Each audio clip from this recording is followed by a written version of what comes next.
Que seria o Olá, seguinte. bom dia a todo o nosso povo de domingo de manhã. Aí, bom dia nesse friozinho gostoso, nesse solzinho que aqui em São Paulo começa a aparecer. Bem-vindos à Ação Catadoras. A Ação Catadoras é um projeto que a gente está fazendo para apoiar aí as cooperativas e as catadoras Mara Sobral e Tereza Felipe.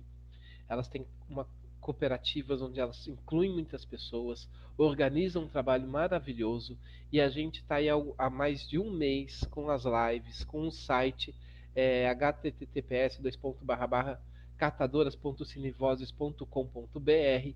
Quem quiser pode entrar no site e apoiar a Ação Catadoras. Quando você apoia a Ação Catadoras, você recebe um documentário chamado Hashtag Nossa Família, onde você vai conhecer a história delas, o que você está apoiando, e a gente pede para compartilhar com os amigos, compartilhar com bastante gente, porque essas ações que elas fazem de coleta seletiva são as ações que a gente precisa para poder melhorar o nosso planeta, melhorar a nossa cidade. Muito do que acontece, às vezes, de enchente, muitos problemas que a gente vive no dia a dia é oriundo de um péssimo saneamento básico, que inclui a falta de coleta seletiva e o mau uso do nosso material. Em especial nesta semana, a Ação Catadoras está participando de um projeto que é homenagem a Luiz Gama em 3 atos. Esse ano, por conta da pandemia, nós colocamos aqui, nós colocamos aqui este ano um tema sobre Luiz Gama. Né? Faz 190 anos que faleceu Luiz Gama. Luiz Gama foi um advogado negro que na sua época não foi reconhecido como advogado. Ele, por ser negro, foi expulso. Ele nasceu em 21 de junho de 1830. Nasceu livre no Brasil, foi escravizado pelo próprio pai. O pai o vendeu para pagar dívida de jogo. E aí, depois de alguns anos, ele conseguiu se alfabetizar como autodidata. Ele conseguiu se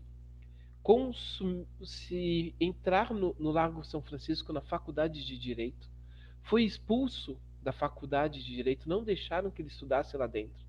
Ele assistiu algumas aulas do lado de fora, passou a ser autodidata, foi um advogado autodidata. Em 2015, ele passou a ser quem ele sempre quis ser, um advogado, e a OAB deu o título de advogado para ele em 2015. Ele libertou da situação de escravização mais de 500 pessoas que estavam ilegalmente escravizadas. Quando Luiz Gama faleceu, houve uma multidão em São Paulo, mais de 3.000 pessoas foram ao Brás e carregaram seu caixão de mão em mão, do Brás ao cemitério da Consolação. Esse trecho das vidas da cidade, que foi a morte de Luiz Gama, numa São Paulo de 41.000 habitantes, onde 3.000 pessoas se reuniram para homenagear esse cidadão da liberdade, foi escrito por Raul Pompeia. E amanhã vai ser lançado às 10 horas da manhã, nesses mesmos canais que vocês estão nos assistindo agora, um vídeo maravilhoso com vários artistas, vários poetas de São Paulo contando como foi o velório de Luiz Gama. Então, para a gente começar, uma poesia de Alfredo, que escreveu para o Luiz Gama, do livro da professora Lígia Ferreira, que também estará numa live amanhã com a gente aqui nesses canais. Chorai, pobre escravatura, que baixou à sepultura o defensor dos direitos teus. E cercado de anjinhos, ao cântico dos passarinhos, foi saudar ele a Deus. Morreu o anjo baixado, trazendo glórias ao lado. Convidaram a partir, e ele, cortando os ares, murmurou sentido, canto que não podemos ouvir. Ao entrar, ele lera, escrito em dourada tela, um letreiro assim traçado. Entre 1.000 almas bondosas existe vago um espaço a Luiz Gama destinado. Vai, que já casaste, pelo muito que voaste nas asas da liberdade. Agora aceita este canto, que te envia o triste santo, repassado de saudade. Como é difícil ser quem você quer ser. Como é difícil ser honesto consigo mesmo. Ser quem você quer ser. Ninguém deixa. E eu vou pedir para Mara Sobral e para Diarley contar um pouquinho aqui das suas experiências nessa vida, como que é essa passagem por todas essas histórias que elas mesmas tiveram que enfrentar para conseguir espaço para ser quem elas desejam ser, né? A Mara, bem-vinda, Mara. Bom dia para todas, bom dia para todos. Obrigada, tá muito frio, gente. Tá muito frio aqui. O Max saudou o sol, mas esse sol me enganou porque tá bem gelado, não tá esquentando nada. Então eu tô sentadinha aqui no sofá, tomando um chá para a gente falar como é difícil a arte de tentar ser quem você quer ser. Como é caro, né? E como é caro tentar ser aquilo que você quer ser. E como é difícil você ser o que você quer ser, né? Então nós vamos nesse papo com muito frio, mas é muito importante vocês estarem com a gente nessa ação. Toda vez que vocês sentam para nos ouvir, vocês movimentam, né, a nossa trajetória como mulher, vocês movimentam a nossa trajetória como avós, como catadoras, né? E para nós é muito difícil, né? Estar nesse domingo aqui fazendo essa live, trocando essa ideia, mas vocês que estão nos assistindo, que têm feito doações, têm nos dado condições de estar tendo esse momento, né? É difícil para a gente estar aqui, ser o que a gente quer ser através de uma live e assumir o que realmente nós somos. Então eu quero agradecer a todo mundo e dar um bom dia e vamos conversar, né? Sobre como é difícil. Aê, Diarley, bem-vinda. Bem-vinda, Diarley. Tudo bem? Tudo bem, bom dia. Aqui não está tão frio, aqui em Brasília. Licença para chegar na casa de vocês numa manhã de domingo, em tempos tão desafiadores, assim, então, com muito respeito a essa semana que se inicia, esperando, né, que ela seja um pouco mais leve e que a gente consiga passar por tudo isso do melhor lugar, assim.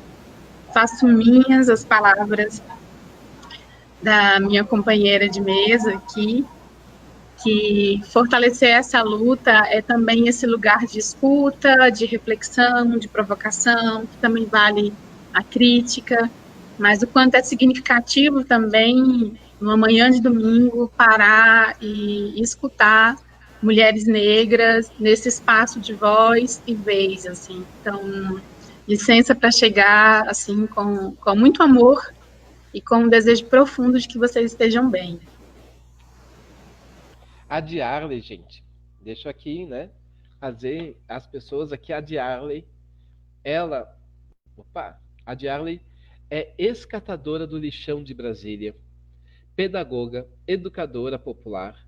Ela atua no INESC como assessora técnica em projetos voltados à juventude, adolescentes, com a temática de direito à cidade, direitos e orçamento. Diarley, conta aqui pra gente um pouquinho, assim, esse lixão que você trabalhava era o Planalto? O áudio. Perdão, ainda não me acostumei. O lixão, inicialmente, né, tinha a ideia de que fosse um aterro controlado, mas não foi.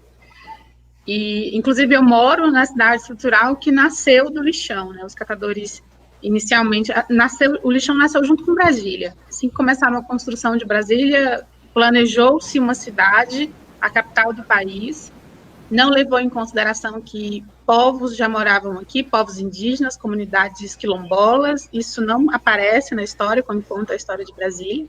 Então, começou a construir a cidade, só que tudo que foi planejado, a cidade que foi planejada, não se planejou o que fazer com o dito lixo. Então, começaram a despejar esses entulhos, esse material, a 15 quilômetros de onde é hoje o Planalto Central, assim, né?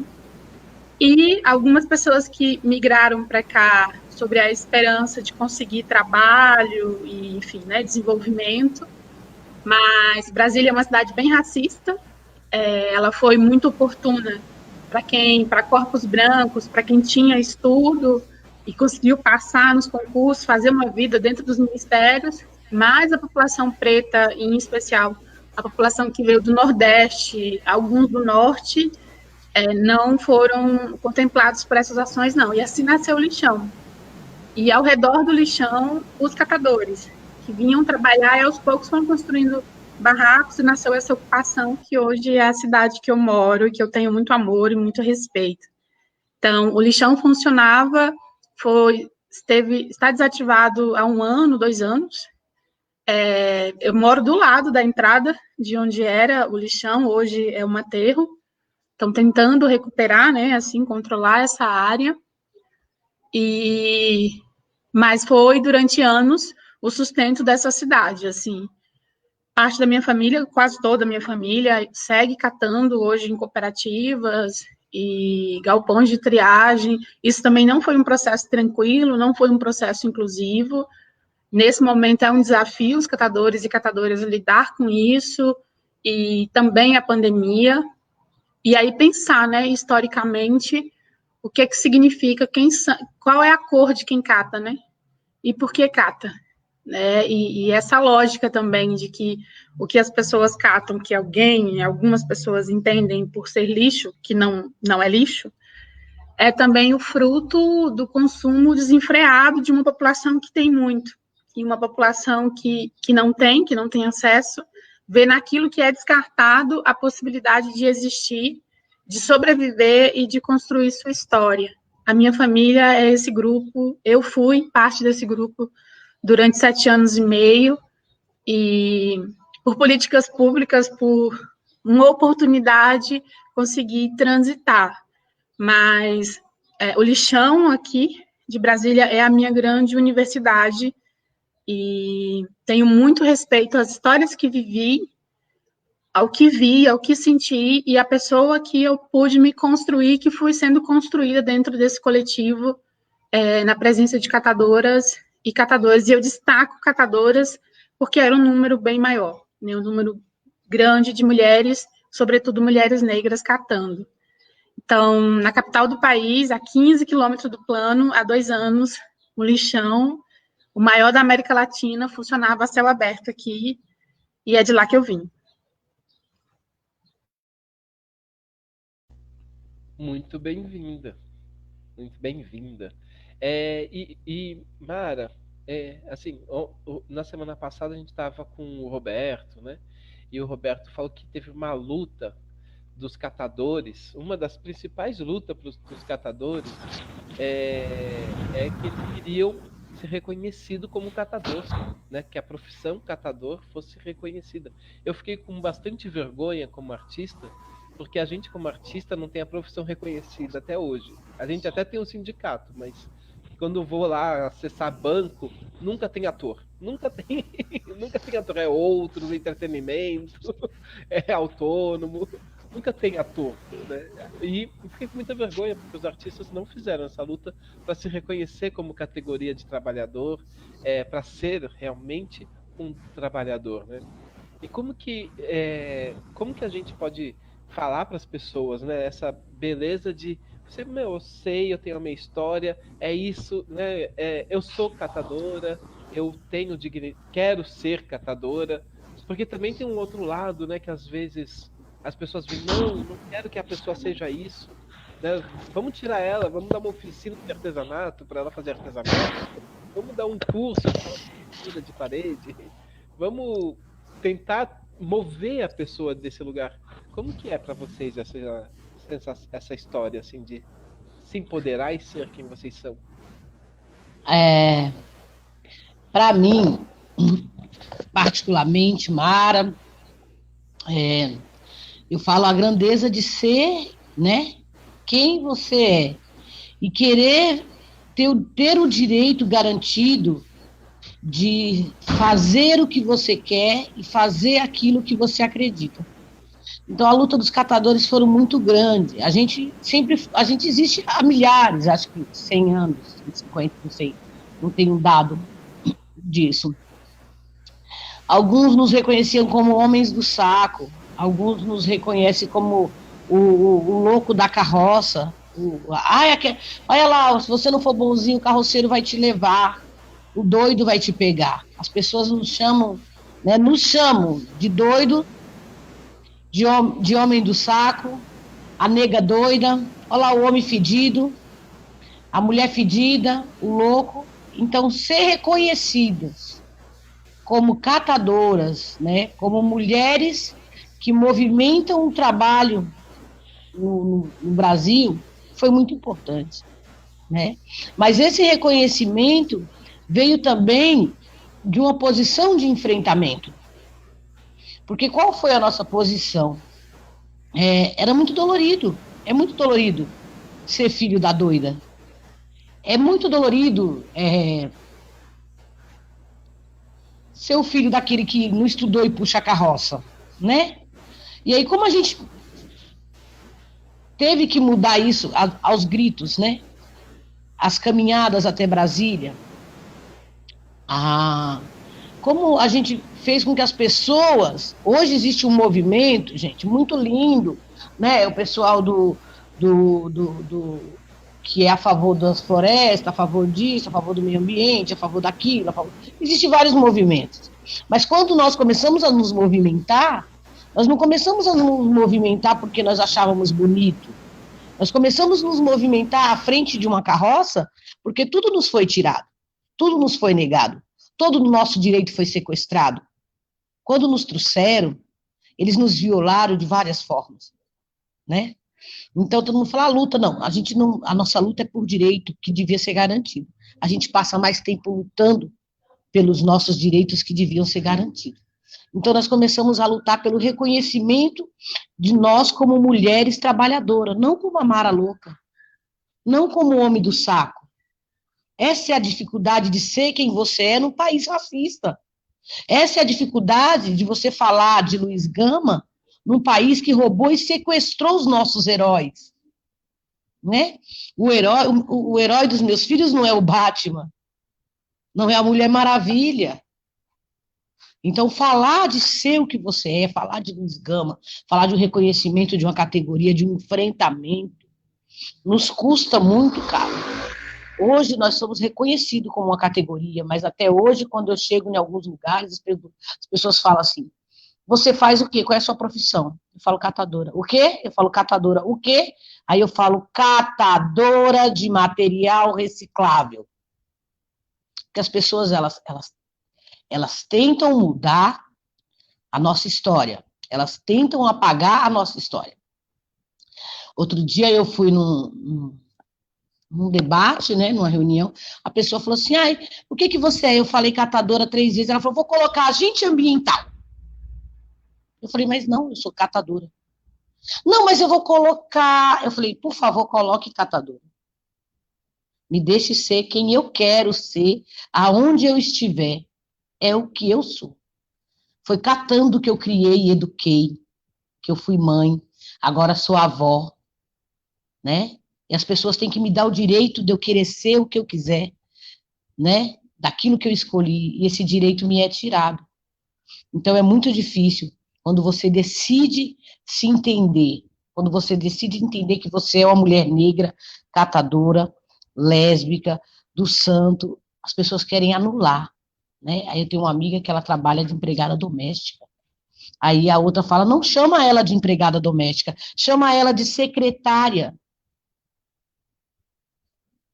Ela é uma empregada que foi contratada para fazer o seu serviço doméstico. Você chama ela de secretária, mas você paga ela como secretária? O serviço que ela faz é de secretaria? Ela fica escrevendo, lendo? Então, as pessoas tentam mudar o que nós somos. As pessoas tentam transformar a nossa luta em avanços por exemplo, a favela. Vou dar um exemplo, vou simplificar. A favela. Né? A gente sempre cantou, saudosa maloca, maloca querida. A comunidade, porque é bonito, né?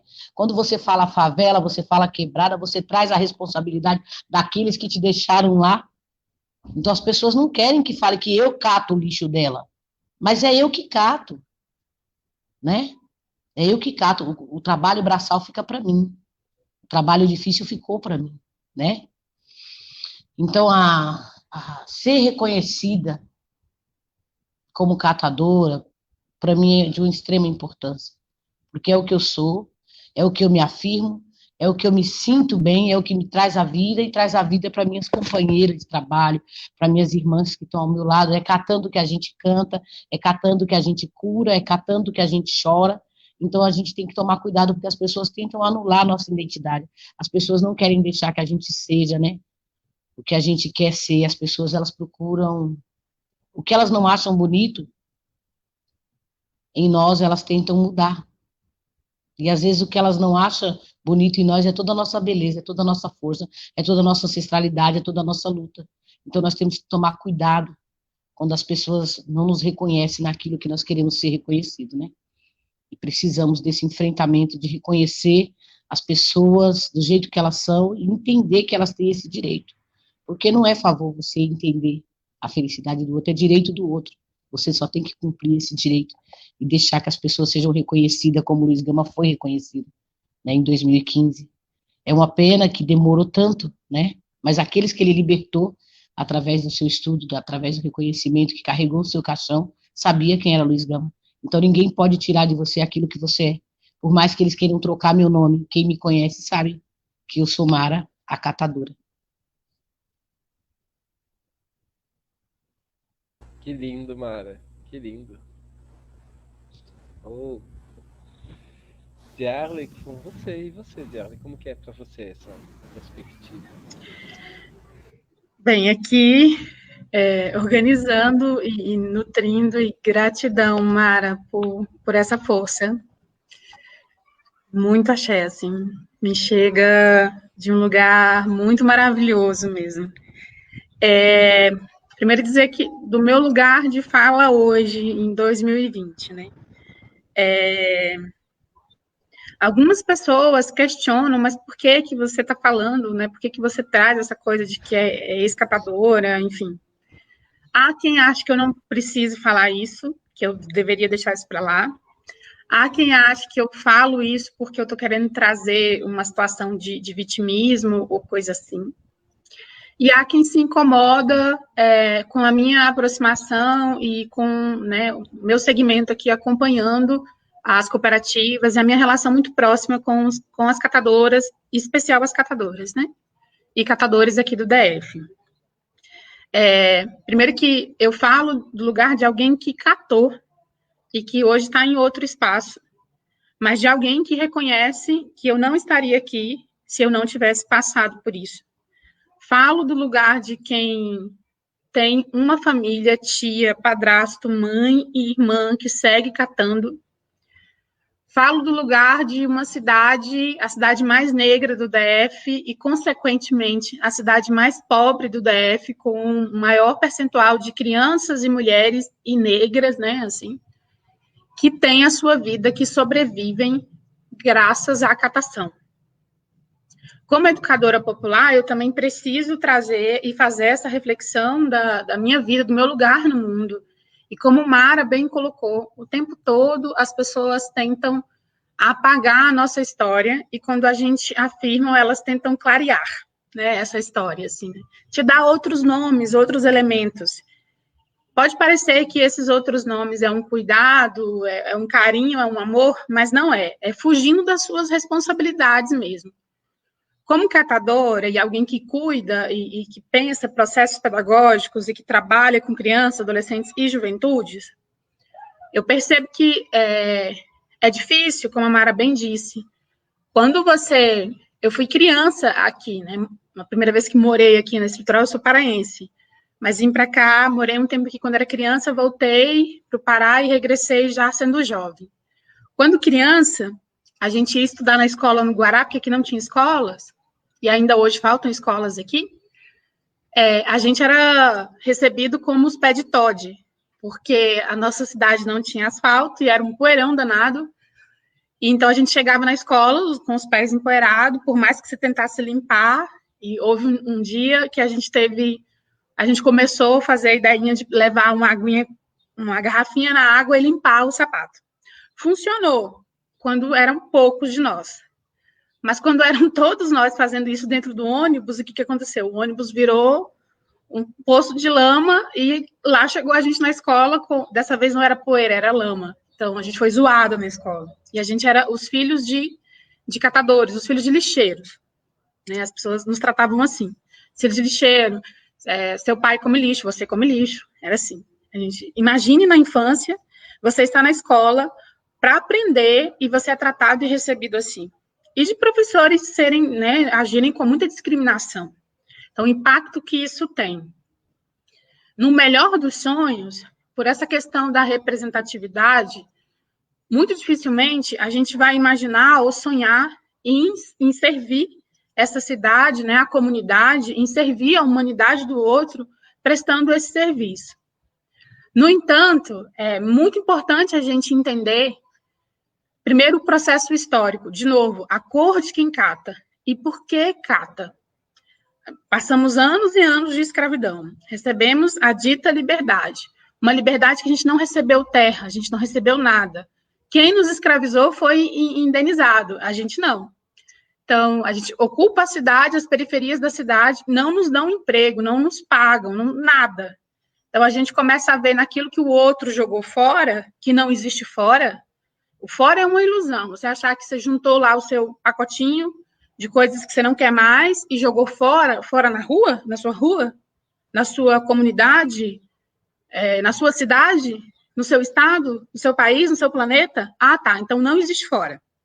E também parar de achar que vai vir a fadinha do dente ou a fadinha do lixo e ele vai desaparecer. Então, reconhecer que os moldes como a gente vive e organiza, e a gente pensa o consumo, e a gente não pensa o consumo, na verdade, mas como as pessoas consumem e descartam, e é um consumismo exagerado, a gente precisa entender e cada vez mais valorizar e reconhecer esse trabalho. A necessidade, você vai pagar um plano de saúde que você entende que você precisa de um médico. Você vai pagar um plano, né, dentário, assim, de ter um dentista, você entende que você precisa. Você entende que você precisa de tudo isso, mas você não entende que precisa do trabalho de um catador ou de uma catadora. Porque tem essa ilusão de que passou o caminhão do lixo, ou passou alguém, e aí pronto, desapareceu. Não desaparece. Eu queria dizer para vocês que não desaparece, tá bom? Mesmo que o gari passe e pegue tudo isso, que no caso da minha vivência, eu fui no lixão, não catei na rua, catei no lixão. A garrafa PET, tudo isso volta para você de alguma forma. Volta para você na vassourinha que você usa para limpar. Então, alguém catou e reciclou e chegou. Então, é um trabalho tão essencial quanto o seu ginecologista, tão essencial quanto o seu dentista, tão essencial quanto o seu professor, pela lógica que a gente vive, assim. Então, do meu lugar, e aí encerrando, eu honro demais, mesmo, assim, o período que eu passei catando. Tenho um orgulho, se tem coisas que eu me orgulho na minha história, essa é uma delas. Porque foi lá que eu me percebi enquanto uma mulher negra, foi observando que a maioria das pessoas que trabalhavam lá eram pessoas negras, eram pessoas que vinham buscando uma outra possibilidade de vida, pessoas que não tiveram oportunidade de estudar, portanto, não tiveram outra oportunidade para ter uma perspectiva futura. Essas pessoas, minha mãe, hoje faz um esforço enorme para aprender a ler, e a gente está nesse caminho. O que significa isso, assim, né? Sua mãe estar agora, tipo, procurando ser alfabetizada, assim. Então, são processos históricos que vai nos empurrando, que vai nos negando a condição de vida. Mas salve a nossa criatividade e a nossa busca pela vida, que a gente viu no lixo, que não é lixo, mas no que algumas pessoas consideram como lixo, a possibilidade de existir, de sobreviver com dignidade, com respeito à nossa história, e aí saudar a nossa ancestralidade, que é sempre muito intuitiva e que vai nos abrindo caminhos, e pedir para que as pessoas revejam os seus conceitos ao lidar com a presença de um catador e de uma catadora, e reafirmar, você que dá a destinação final do material descartado na sua casa? Não é, né? Então, reconheça, respeite isso. No lixão, a gente viveu momentos muito difíceis, de algumas pessoas se acidentarem, inclusive de fazerem a passagem. E aí, que lugar é esse que a gente legitima e que tudo bem a vida, né, é um catador. E aí, pensar essa palavra, né, catador, catar a dor. E não é a dor dessa pessoa que está nesse trabalho, porque ela está trabalhando, ela está buscando viver. Mas é a dor desse sistema que não dá outras oportunidades e que não pensa o que fazer com essa medida desenfreada do consumo. A pessoa, quando entra no mercado, pega lá seu carrinho e enche de coisas, ela não pensa onde é que vai as embalagens de tudo isso. Ela não considera que alguém também vai pegar um carrinho e que vai dar uma destinação final e coerente e respeitosa com o planeta, com o meio ambiente, com tudo isso. Ela não considera esse sujeito. Então, liberdade de ser quem eu sou, hoje eu estou em paz com essa cor de pele, estou bem em paz com ela, mas foi uma trajetória, um caminho, não foi fácil. Hoje eu sei que se eu vivenciar uma situação de racismo, eu tenho elementos aqui dentro para lidar com isso. Entre descender de alguém que veio para esse país, escravizou, torturou, matou, sequestrou, e alguém que foi sequestrado e veio para cá e trabalhou e construiu esse país, eu fico com a segunda opção. Eu me orgulho de quem eu sou, porque eu sei que a nossa história não é só um tronco, não nasceu no navio negreiro. A gente tem uma história antes. A gente descende dos primeiros povos. Nós somos o umbigo do mundo. Nós somos dos primeiros povos. Então, licença para quem se incomoda com isso.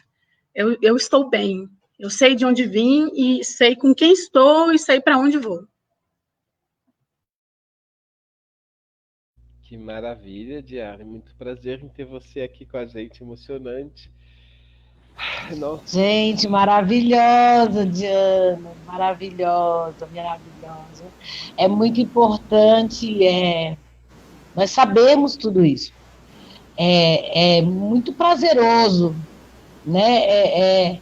Eu não consigo falar. Né? Eu estava te ouvindo falar, né? Esse posicionamento, esse lugar de reconhecimento, esse lugar da catação, né? Que nos foi dado como as lixeiras, como as incapazes, como as loucas, como as sujas, né?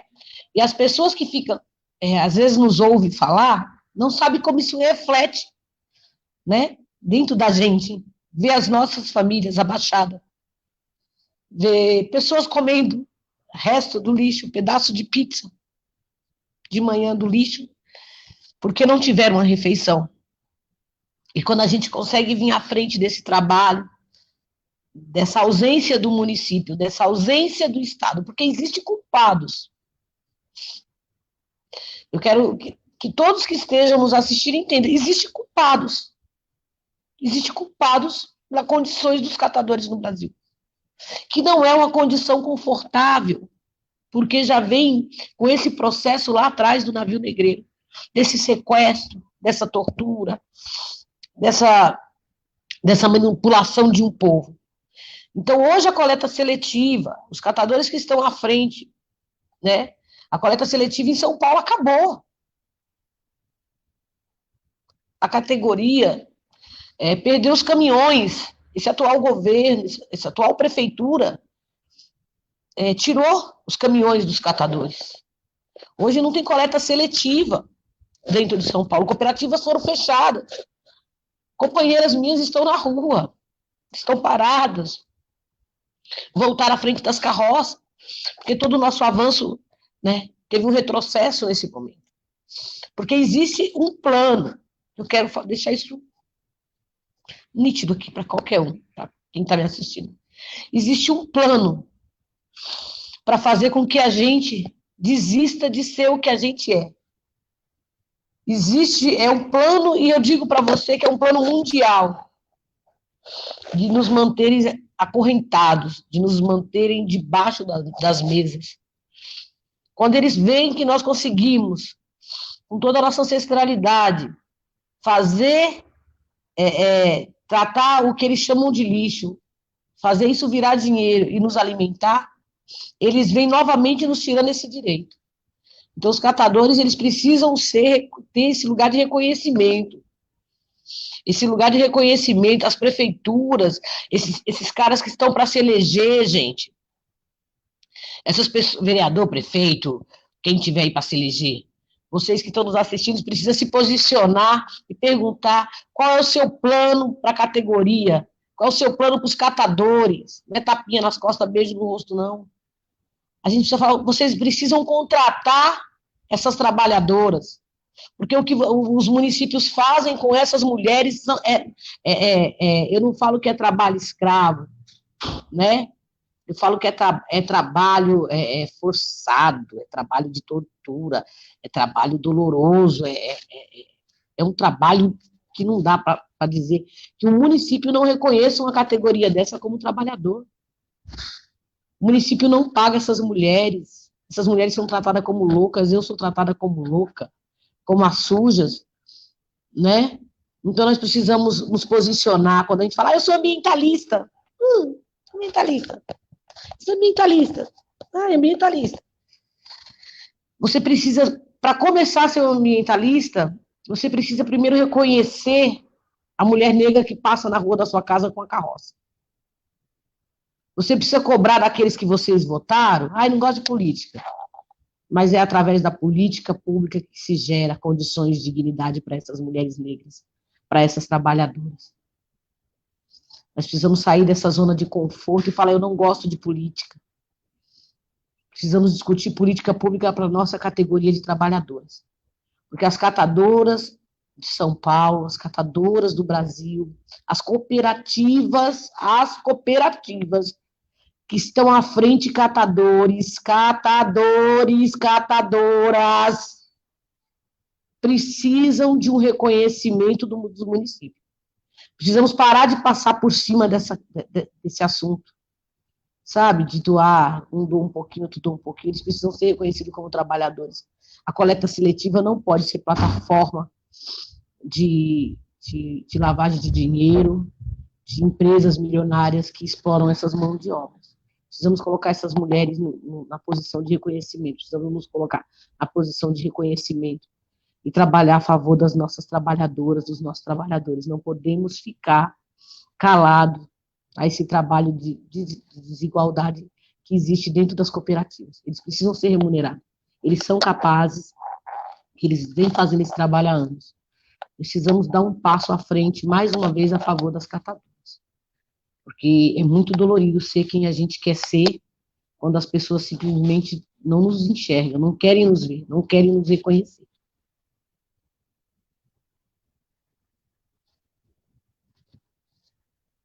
Já acabei, só falei. Vou falar mais, mas não espera falar, não paro mais.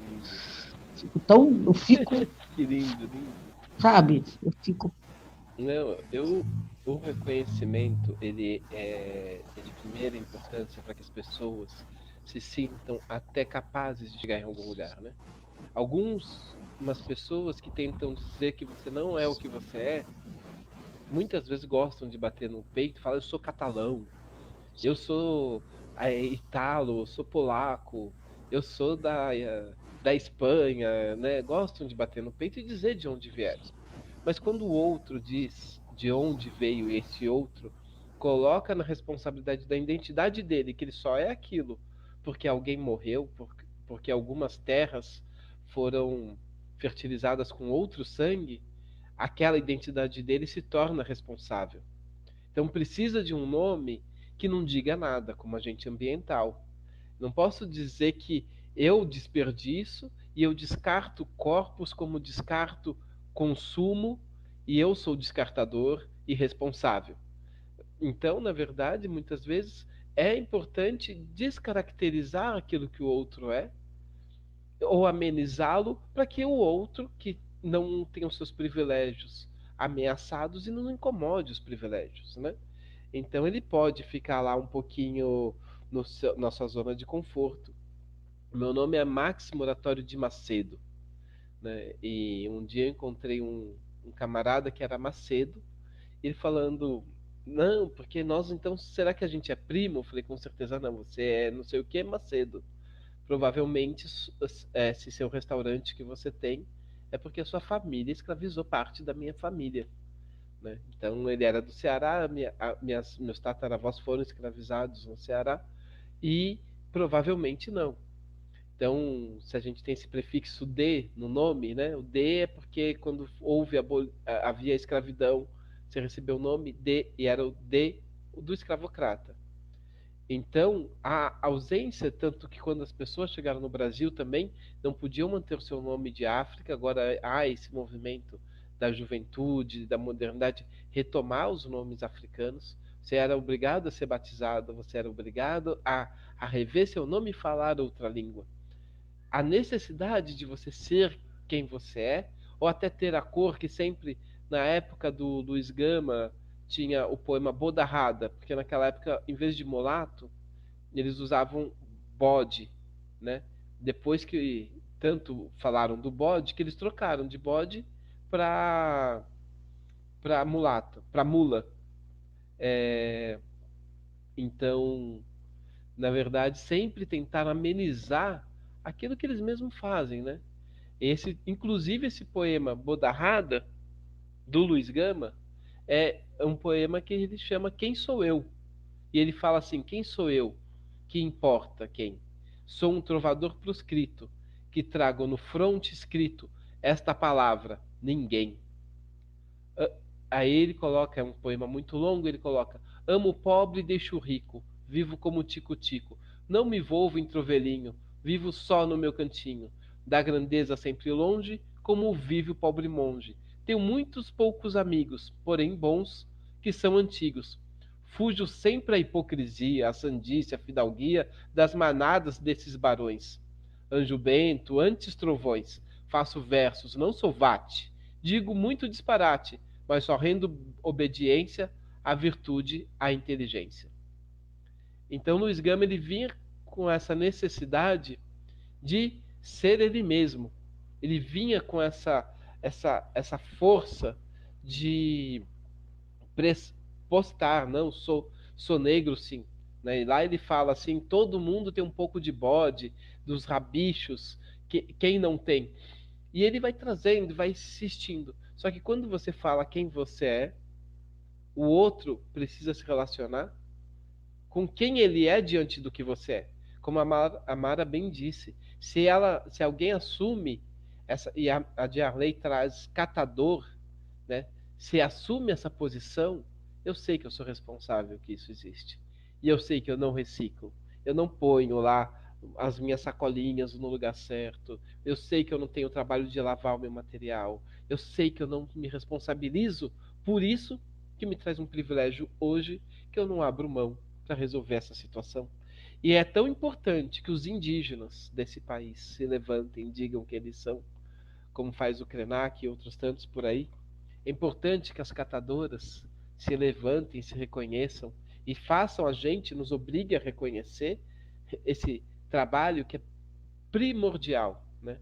Eu falo que nenhuma profissão é melhor que a outra, mas se não houvessem os catadores, os garis, a gente não viveria nessa cidade. E realmente é uma função, uma profissão estratégica que tem que ter uma atenção, uma observação digna e qualificada, porque é um trabalho que pouca gente quer fazer e é extremamente indispensável.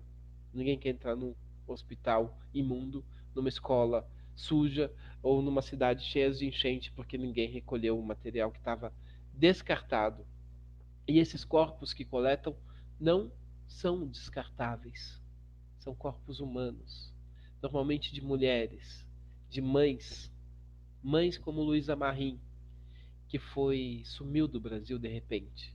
Mães que Luísa Marim faz um poema para a mãe dela, e eu vou homenagear aqui as nossas mulheres pretas, a Marília, minha esposa, a Mara e a Diarley, com esse poema do Luiz Gama. Era muito bela e formosa, era a mais linda pretinha, da adusta Líbia rainha, e no Brasil pobre escrava. Oh, que saudades que eu tenho dos seus mimosos carinhos. Quando com os terros filhinhos ela sorrindo brincava, éramos dois. Seus cuidados, sonhos de uma alma bela. Ela, a palmeira singela, na fulva areia nascida, nos roliços braços de ébano. Poema Minha Mãe. Luísa Marim foi uma lutadora, foi uma guerreira, uma muçulmana malê que lutava contra o sistema escravocrata. Sumiu do Brasil em 1836. Luísa Marim estava disposta a pegar em armas para acabar com a escravidão no Brasil e por isso ela desapareceu. Deixou o filho, que virou Luiz Gama. Então, Mara, parabéns pela sua força. Arley, parabéns. Obrigado por vocês estarem aqui com a gente. Max, ela não desapareceu, ela foi desaparecida. Mulheres que vêm, que se levantam ao enfrentamento, elas têm a tendência de não de desaparecerem, de serem desaparecidas. Mas essa ancestralidade, essa força dessa ancestralidade, ficou sobre o filho dela. Por mais que eles desapareceram com ela, nunca se desaparece com a história de uma mulher preta. Não se desaparece com a luta de uma mulher preta. Você pode dar o nome que você quiser. Luísa Marim, a continualidade dela, Luiz Gama. Então, as nossas lutas não são em vão. E nós não morremos, e quando morremos, de onde estamos, continuamos travando as nossas batalhas. É essa a grandeza de ser quem nós somos. Né? Então, a Luísa e o filho dela, eles continuaram ligados num só arco-íris. Eu sempre falo, né, quando as minhas filhas falam, quando você morrer, eu falo, quando eu morrer, eu ainda estarei aqui. Porque mulher preta não morre, porque nós temos útero. Nós só soltamos semente, só sopramos no vento, para que elas cresçam e venham outros Luíses, outras Marie, outras Maras, né? Agora eu vou ser avó, né? Entre hoje e amanhã, a minha ancestralidade brota, né? Do ventre da minha filha, né? E se materializa em meus braços.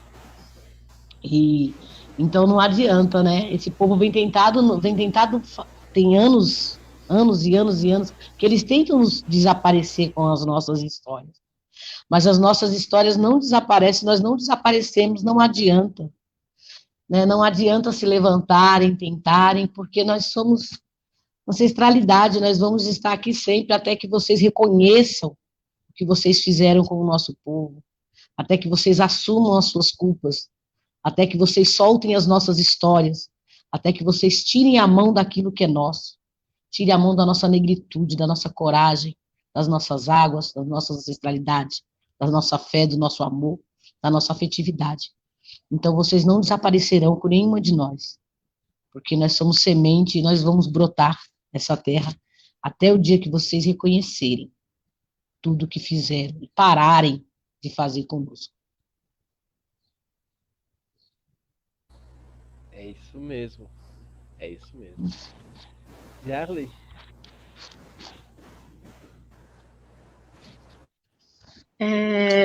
Eu falo demais, acho que eu estou entendendo que a gente está encerrando, então vou tentar fechar aqui. Nós estamos encerrando, não. Muito. Estou muito grata e muito feliz em ouvir e conhecer Mara, assim, tá apaixonada aqui. Saudar, mana, quem nasce de ti, né? É um amor que nasceu no seu amor, então...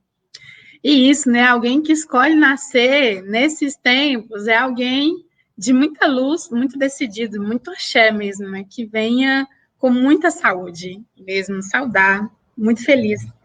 A vida nos convocando a seguir, né? Dizer, renovar, né? Novidade, uma nova idade para nós. Ouvindo tudo isso, eu gostaria de pontuar algumas coisas que é muito desse meu lugar hoje e da minha atuação junto ao INESC, né, dentro do INESC, eu fico muito com aquela música da Maria Bethânia, que é a gente precisa aprender a ler para ensinar os camaradas, assim, né, traduzir. Isso é muito importante. E no INESC a gente atua com análise de orçamento público e tem parcerias, né, com algumas instituições. E há um tempo atrás, né, uma pesquisa comprovou que mulheres negras pagam proporcionalmente mais impostos nesse país. O que eu estou dizendo? Eu estou dizendo que uma catadora paga muito mais imposto proporcional do que uma mulher branca médica, por exemplo.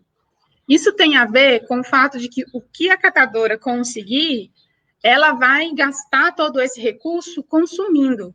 E no Brasil a gente arrecada impostos pelo consumo. E consumo de bens alimentícios, né? Enfim. A médica vai querer poupar, vai comprar outras coisas, existem coisas, quanto mais menos necessário, digamos, do âmbito da sobrevivência, da alimentação, coisas assim, menos impostos você paga.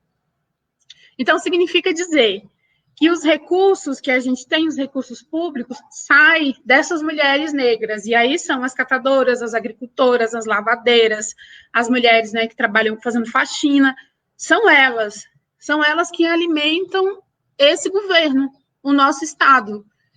Mas na hora que esse recurso deveria, elas fomentam, criam esse bolo. Quando isso deveria voltar para nós, voltar para elas, não voltam. Esse recurso não está presente nas escolas para elas e para os filhos delas, não está presente no posto de saúde lá com profissionais para atendê-las. Então, assim, essa lógica escravocrata que se mantém. A gente tem, então, corpos negros trabalhando e gerando renda, recurso, alimentando a máquina do Estado, e na hora de dividir isso, a escolha política feita ali é, de novo, criar condições de morte para nós e de privilégio, né, para um outro grupo. Então, essa visão do reconhecimento da nossa não-humanidade, assim, né, tipo, como se nós não fôssemos humanos, como se a gente não tivesse direitos. Dizer que o Brasil tem uma dívida histórica com a população negra, sobretudo com as mulheres negras. A gente pariu esse país aqui, né, sob licença das mulheres indígenas que aqui já estavam. E também pontuar que o racismo estrutural é algo que precisa ser visto e enfrentado para já, para agora. Considerando não só nós, comunidade negra, mas também os povos indígenas e os povos ciganos, todas essas tradições, esse povo tradicional. E aí dizer assim, né, eu descendo de uma família, meus avós, até onde eu consigo acompanhar a história, porque é isso, a gente não tinha fotografia, a nossa história foi se perdendo ao longo do tempo. Mas eu descendo de avós que colheram café e cana-de-açúcar em Minas, depois vieram para o Goiás e tentaram aqui, também trabalharam com plantio na terra dos outros, né? De cana-de-açúcar, tiveram os filhos, alguns 10 filhos, e foram para o Pará. Meu pai foi para o Pará para trabalhar na Serra Pelada, para garimpar, mas ficou em Redenção na época da coisa da madeira e tudo, ele e minha mãe. Minha mãe não aprendeu a ler, meu pai aprendeu algumas coisinhas. Minha família sempre catou, família preta. A gente sempre esteve ali na terra, plantando, não material reciclável, mas a gente catava os alimentos, a gente catava o algodão, a gente catava o açúcar, a gente catava o café. Quando a gente vem para a cidade, e aí a gente foi expulso, porque as fazendas foram crescendo, o agronegócio, e aí já não dava mais para a gente ficar no Pará, e a gente veio para cá, capital do país, essas mãos, né, pretas, que sabiam lidar com a terra e colher, e que aprenderam isso, aqui não tinha o que fazer. Então, quem colhia frutas e tudo, de repente, na cidade, está colhendo ali a PET, a mangaba, a latinha, o ferro, o papelão. Então, assim, a gente sempre trabalhou. Né? Dizer esse mito da meritocracia, pelo amor, né? Meritocracia, se ela fosse válida, então pretos seriam milionários, porque trabalho, a gente tem mais de 500 anos trabalhando constantemente nesse país, assim. Então, é rever e da gente pautar e trazer essa discussão. Mulheres pretas sustentam esse país, parem esse país todos os dias e sustentam e alimentam a máquina do Estado, recheiam esse bolo do orçamento. É digno e é legítimo que o orçamento público olhe para essas mulheres do lugar que elas ocupam, de mulheres, de dignas, de seres humanos, e pensar políticas públicas para acolher elas e para parar de matar e exterminar os filhos delas. Assim. Entender que o nosso solo, onde a gente ocupa, é sagrado. Se tem uma pessoa preta ali, se está diante de um preto, então, antes de reproduzir o seu racismo ou ideia, assim, pense um pouquinho na história. No mínimo, assim, pense, se lembre, porque essa dívida, ela só pode ser paga, o racismo a gente lida com ele, mas ele não foi criado por nós, ele não é uma coisa que nós podemos solucionar, a gente está aqui para denunciar. Quem tem que resolver isso é quem pratica isso, quem vota em governos e candidatos que legitimam isso. E aí, saudar, assim, eu só consegui sair desse ciclo graças a uma política pública. E aí, sair e entender, e hoje caminhar e fortalecer o movimento de catadores graças a uma política pública. Quando a gente tem o governo que a gente tem hoje, quando a palavra igualdade racial some do orçamento, quando a gente não tem recursos para combater o trabalho infantil, quando a gente tem como ministra, né, enfim, das mulheres, assim, uma pessoa como essa pessoa que está por aí, a gente está regredindo. Então, vamos olhar para essa dívida histórica, vamos tentar pagar ela e dizer que o povo negro tem pressa. A gente nunca teve questões em ser quem somos, assim. E a gente vive um momento de recuperação dessa nossa história. A juventude preta hoje está buscando outros elementos e trazendo, graças ao movimento negro de pessoas que se levantaram há muito tempo. Eu só estou aqui graças a um movimento bem antes de mim. Se eu estou aqui em frente de vocês, se eu seguro essa caneta que eu seguro aqui na mão, eu não seguro ela sozinha. Eu seguro com a minha mãe, com a minha avó, com a minha bisavó, eu seguro com todas as mulheres pretas que vieram antes de mim. E eu pretendo seguir segurando ela para que as minhas sobrinhas possam seguir. Então, assim, em corpo preto não fala, não existe e não pensa sozinho. Nós somos muito coletivos. Então, essa coletividade é que precisa estar presente nesses espaços de debate de políticas públicas. E, finalizando, observe o que está acontecendo no mundo, o que a gente está passando e tudo isso, assim. É parar de valorizar coisas que não nos nutrem de saúde e que não nos dá perspectiva de vida futura. É cuidar do nosso espaço. E sobre cuidar, zelar, os catadores, em especial as catadoras, sabem.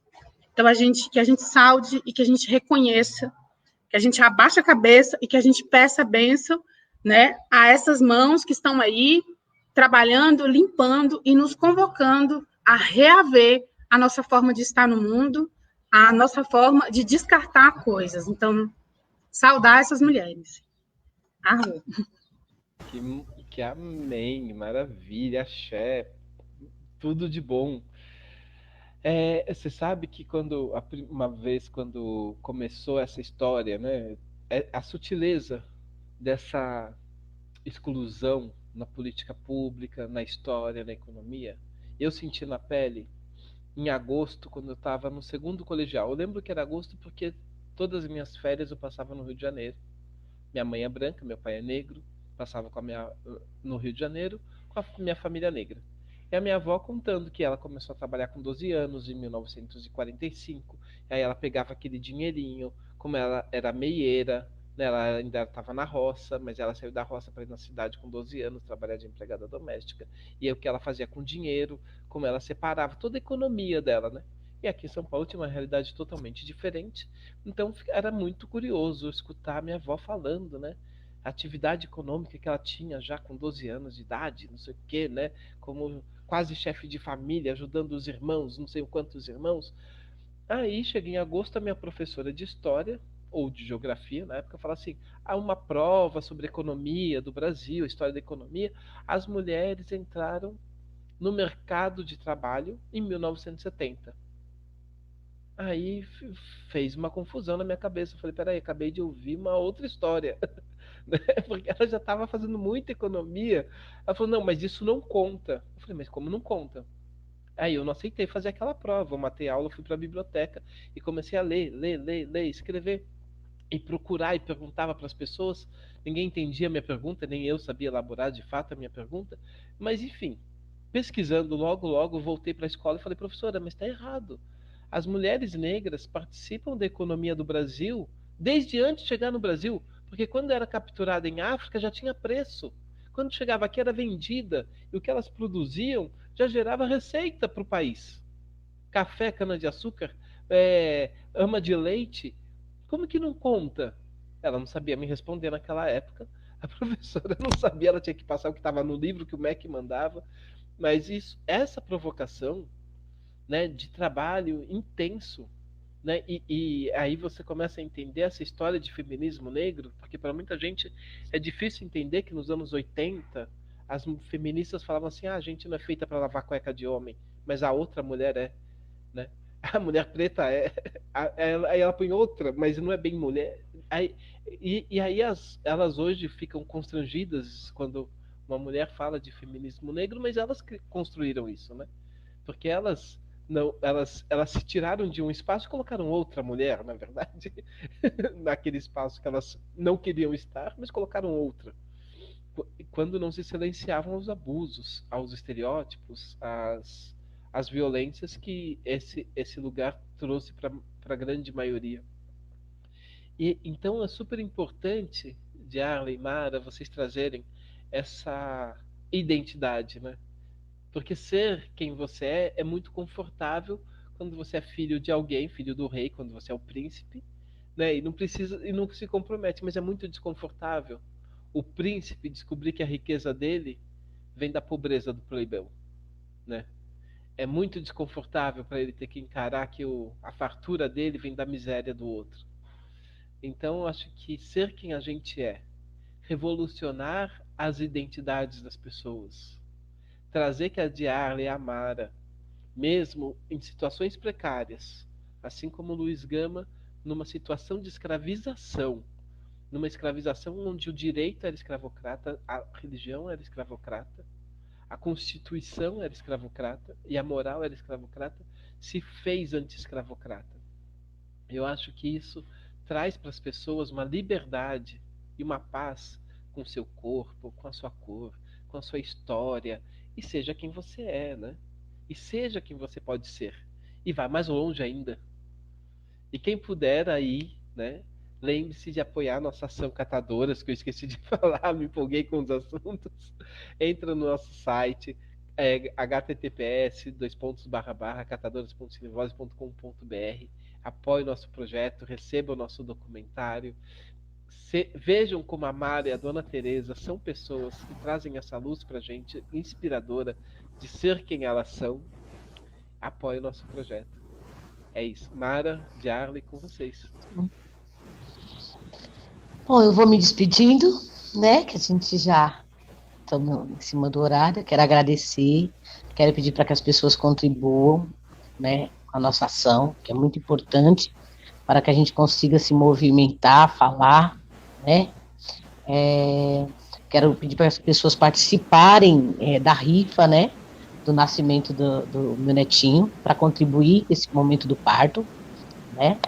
Quero pedir também que as pessoas acompanhem a ação, né? Reflitam sobre as conversas que nós temos, tragam, né, sugestões para que a gente possa estar trazendo, porque essa é a forma que nós estamos encontrando nesse momento de nos movimentar, né? Porque existe um plano mundial de parar o nosso movimento, né? E existe um outro plano nosso de continuar nos movimentando. Então eu quero desejar um bom domingo para todo mundo. No próximo domingo, com certeza, né? Eu já vou estar com o meu neto em meus braços, né? Lutem como as avós. Estou muito feliz. E quero deixar um beijo para você, Dari. Quero dizer que nós somos corpos diferentes, mas ligados pela mesma espiritualidade que veio de muito longe, de muito tempo, né?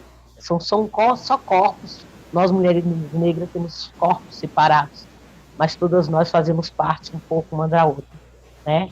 Eu quero te parabenizar por todo o seu trabalho, pela sua família maravilhosa, né?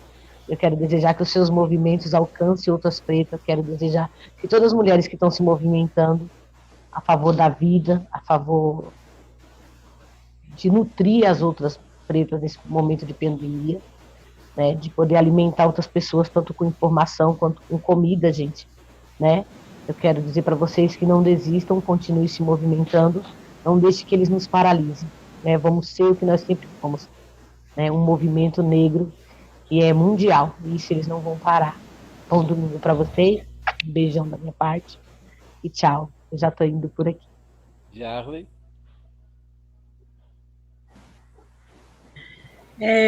Agradecer, né, ao convite e o privilégio de conhecer Mara. Vou seguir aqui, já vou procurar aqui nas redes sociais, a gente trocar umas ideias.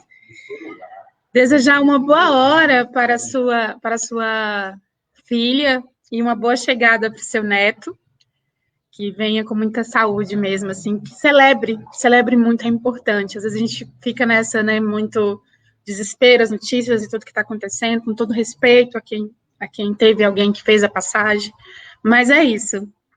Morre aqui, morre bem entre aspas, mas nasce lá. Então, assim, saudar e muita força, muita saúde para quem nos ouve, que a gente consiga passar por esse momento. Feliz demais pela essa iniciativa, pedir para que as pessoas fortaleçam essa campanha, fortaleçam, contribuam, fortaleçam também o movimento e a pauta dos catadores e catadoras. Você pode fazer isso escolhendo bem seus candidatos, em quem você vai votar, ver se aparece, se pelo menos aparece no plano dele essa palavra, e lembrar você, assim, o que você faz com o material que você descarta? Você sabe para onde vai? Então, existe um povo que sabe para onde vai. Então, catador e catadora não é problema, porque às vezes os gestores públicos lidam com a pauta dos catadores como se fosse um problema. Não é problema. Catadores e catadoras são solução. Então, a gente precisa olhar para isso e garantir políticas públicas de inclusão, ouvir esse movimento, assim, e aprender com eles. Que a gente se cuide melhor e que a gente reconheça esses trabalhos tão essenciais, assim. Uma boa semana de muito axé e de muita luz para nós, assim. Gratidão.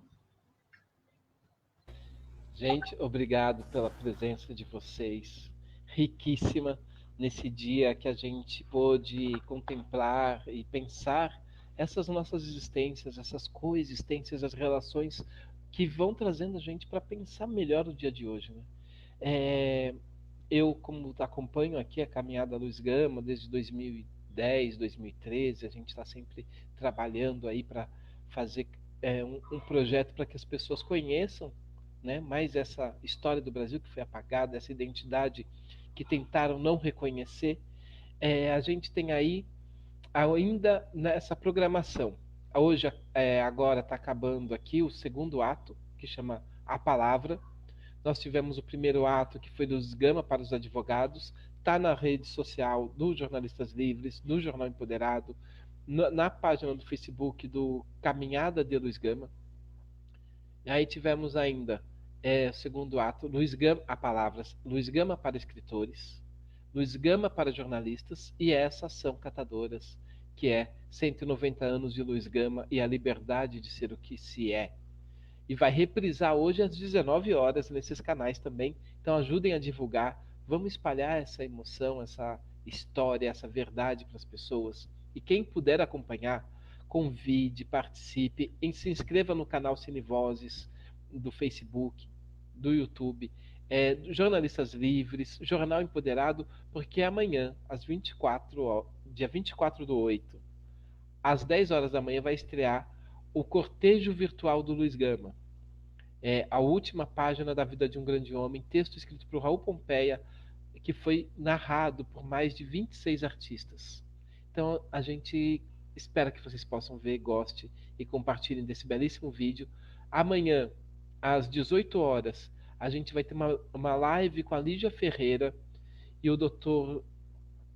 Jorge, que é Luiz Gama, defensor dos escravos, do direito das liberdades democráticas, e às 21, uma retrospectiva e conversa sobre a peça Luiz Gama, Uma Voz pela Liberdade. Então nós estamos aqui aguardando vocês. Espero de todo o coração que as lives estejam agradando as pessoas e que as pessoas possam estar compartilhando a live, assim como a ação Catadoras, e que a gente possa se encontrar sempre, em breve, se ajudando, se apoiando e sabendo que nós somos responsáveis pelo que somos, e antes da gente veio muita gente, e o nosso compromisso com o mundo é melhorar a nossa vida e o mundo daqui para frente. Beijo, bom domingo para todo mundo, e a gente se vê aí nas próximas lives de Luiz Gama e domingo que vem. Até mais! Tchau, pessoal! Obrigado, Mara e Diarley, por esse domingo incrível.